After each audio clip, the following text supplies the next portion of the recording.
Austin Reeves, boy. You're going to give him a clap. Yeah, that's the Reeves clap tonight. I mean, man. I'm not saying a word. He was almost my MVP before that shot, the way he played. But definitely, that's a nice win overtime and big shot for him. And you know what I got to do? Hello and welcome to Access Sportsnet Lakers. Brought to you by your Southern California Honda dealers. Chris McGee, Derek Fisher, James Worthy. Allie's going to join us. Perez Trudell, everyone's a part of the post-game show. Who was your pick for tonight? I think I picked Austin Reeves. You did, yeah. And I said the opportunity door is open. And he took your shot. Young man. And then I threw it to John Ireland and Stu. John Ireland said it. Austin Reeves with the shot of his life. And he's standing by with John and Stu. So game on the line. The ball ends up in your hands. Take us through the last play.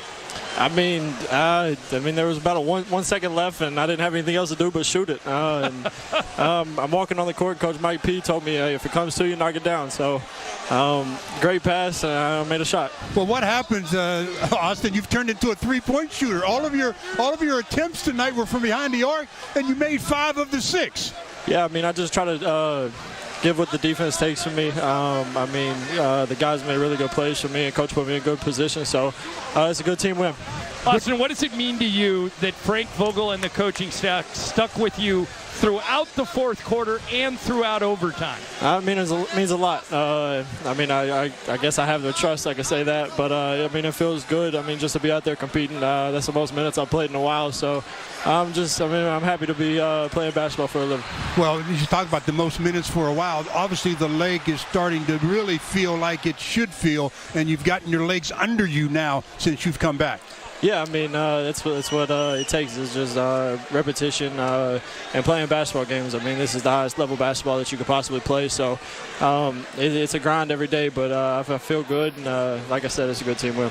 What a moment for you, Austin. Congratulations. Go enjoy it with your teammates. Yes, sir. I appreciate y'all. That's it from here in Dallas. For Stu Lance, I'm John Ireland. Now let's go back to the studio in El Segundo. Geeter, take it away. Thank you, John. Amazing. Great game in Dallas. Both teams battling shorthanded players and the health and safety protocols. For only the second time this year, the Lakers have now won 3 games in a row. They're 5-1 in OT. But this moment kind of belongs to that young man right there. When this game was tied, he actually created a steal, caused some havoc. Lakers went the other way, hit a 3, and took the lead. He played fantastic. He had a great pass to Russ early on in that OT. That Porzingis, we weren't sure if he went through the net or not and blocked it. He played fantastic. 5 of 6 from 3. I don't know who had it in their office pool with LeBron, AD, Russ, and Ellington on the floor that Austin Reeves would take the last shot. But it's amazing how that developed. LeBron, we just thought, was he going to drive? Is he going to attack? Is he going to step back 3? End of the game situation, tied, go to double OT, or LeBron wins it. He gets doubled, goes to Ellington, goes to Russ. You thought maybe their job was to foul Russ in the corner. Russ, good job. Get into that lane, and who's sitting right there ready to take the big shot? Austin Reeves. What a moment. Yeah, no, it's an amazing moment. I think for any guy in the NBA that at some point you grew up watching other guys have these moments. And so for you to then now be one of those guys that fans and kids and young people all over the world watch hit a winning shot in the NBA.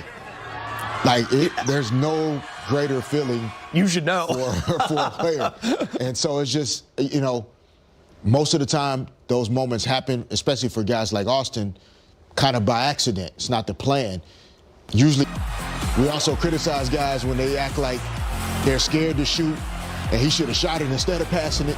Mm-hmm. Such a great point. That was the right play to make, and then trust your teammate from there. And Austin Reeves, happy for him, great moment. Team went on that retreat in the offseason, went to Vegas, came back. Austin Reeves had a contract.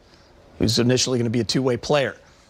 You see the joy on their faces right there. The first guy to jump on him is Russell Westbrook. AD joins. The entire team mobs him. Remember a couple years ago, Danny Green hit a huge shot in Dallas, almost around that same spot. But the joy on the faces of those guys for a young man like Austin Reeves also says a lot about him. Right, James? It says a lot about his character and you know what he means to a team. You know, very likable person when they went to Vegas on that trip. Obviously, something came out about his personality, his willingness to be a team player, and that's without even seeing on the timeout Chicago Bulls were playing, and Michael knew that they were going to double team him. He said, "Kerr, be ready. Be ready. I'm coming to you." That's what it's all about. That's what this reminds me of. I mean, Westbrook obviously had hit the big three before, but they moved the ball very well that last play, executed very well, pump fake drive. 5 for 6. He only shot threes tonight. The kid can shoot. He can play. Did a lot of other things in the intangible department on the defensive end that coaches just love. But knocking down that shot, I'm just very happy for him and the team. They grinded out in an overtime game, and they got what they needed. You said the word that I was just going to use to fish. It's a grinded out type of game, right? You know you're shorthanded.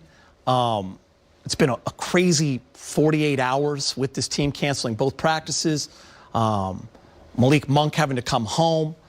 Dwight Howard. Dwight Howard staying back. THT staying back. Health and safety protocols. Everyone getting tested. Billy Mack. John Ireland stepping in. It's just been a crazy turning of events. This kind of a game, you see it's low scoring. It goes to overtime. They didn't have a great second quarter. The back and forth kind of type of atmosphere. I'm not going to put too much stock into one win, but for a night, this feels real good. It feels real good getting on that plane, and it feels real good as a basketball team. That's now 1-6 of 8, right? That's 1-3 in a row, and you're starting to play some better basketball. Yeah, I mean, I think like we talked about the reaction of the team, you know, in terms of Austin Reeves making that basket, but what it does for a group, you know, really binding them together. You know, there's something to be said about a grinded out style of game. And we were talking earlier about, you know, the Lakers having LeBron, Anthony Davis, Russell Westbrook. Very few teams have 3 guys that are really good below the free throw line extended and that force the defense to put 2 on the basketball. Yeah. And so with the Lakers defensively at times having challenges, slowing teams down, there's something to be said about them being more deliberate offensively. Yeah. Right? In close games, late games, they're not shooting quick shots. They're getting the shot that they want. And that's something that they can look at carrying forward. Maybe they don't want to have the game be 120 to 112. They want the game to be lower scoring so that the game can then be decided by most nights they're going to have the 3 most accomplished players on the court in LeBron, AD, and Russ. You want those guys on your side in close games down the stretch. I'm glad you mentioned those guys. LeBron, 19 shots. AD, 18 shots. Westbrook, 18 shots. All 3 guys with 20 or more points. The word patience comes to mind. AD, not a great first half at all, but then came out in that second half with a big third quarter. All of them impacting that overtime. AD starts it off with a spin and a shot. He needed to hit that for himself. Westbrook, a huge 3 after an air ball in the other corner, makes a big one. James, LeBron getting out in transition with the dunk. So all 3 stars impacting the game when you need it most. And we talk about, you know, in some of the games that they fell a little short of and, you know, they lost. But you look at the individual numbers, and they were okay. Like, AD would have good numbers, but they weren't impactful numbers. The impactful game came tonight. In the overtime game, down the stretch when they needed to grind it out, AD went to work, you know, when he needed to.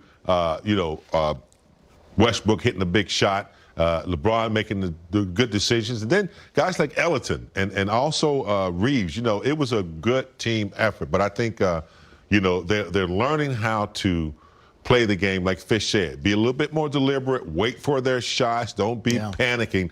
And I think tonight was a good sign that they played the full game. It wasn't pretty all the time. The second quarter wasn't that great, but they figured out a way to get angry and not angry, but to really take care of the business when they needed to. 3 of us were about to break down that last defensive possession when Maxey hit the 3. The bank. That's what we were talking about before the Lakers went out and had that last possession. AD leaves him. Everyone kind of gets into the paint. They kick it out. He banks it in. So it wasn't a perfect game by any means. No, not at all. And you know, that defensive breakdown, essentially, just losing track of the idea that, like, you're ahead by 3. You're good. If Brunson's driving into the lane, challenging LeBron at the basket, give that up, stay home on the three-point shooter. But I also wanted to say, for this particular Lakers team, like, they, you know, Frank Vogel is starting to maybe think about, like, what is his closing lineup going to look like? Yeah. You know, and it'll obviously depend on which guys are going well, but to be able to have, you have to surround LeBron, AD, and Russ with shooting and spacing. Have to space the floor, have to. So for it to be Ellington and Reeves tonight, very interesting to watch and see if that becomes a trend in terms of, like, your best finishing lineup so that you have the floor spacing that you need around